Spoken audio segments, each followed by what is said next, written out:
من هو مشهورة اليمني المفضل؟ نبيل حزام. نبيل حزام ومحمد قحطان، ويعني ايش اقول لك، الاسماء كثيره لكن هذول هم الاهم. نجيب عبد الله برضه. ايوه خلاص. سر حبي فيك غامر، سر حبي من كشف، ايش اللي خلاني اعشق فيك والعشق كلف، ايش اوجعني في اشباكك وانا عيني تشوف. عرفت صح؟ ايوه خلاص. الذي يعرفه يكتب لنا اسمه في التعليقات.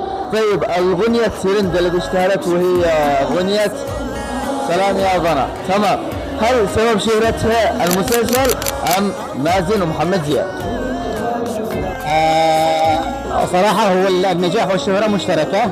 احنا يعني في الانتاج الصوتي بذلنا جهد ان احنا نطلع بحاجة مميزة، والممثلين هم اللي بصراحة حركوا الأغنية أكثر.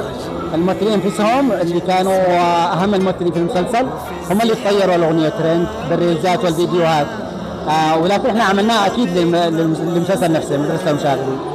أي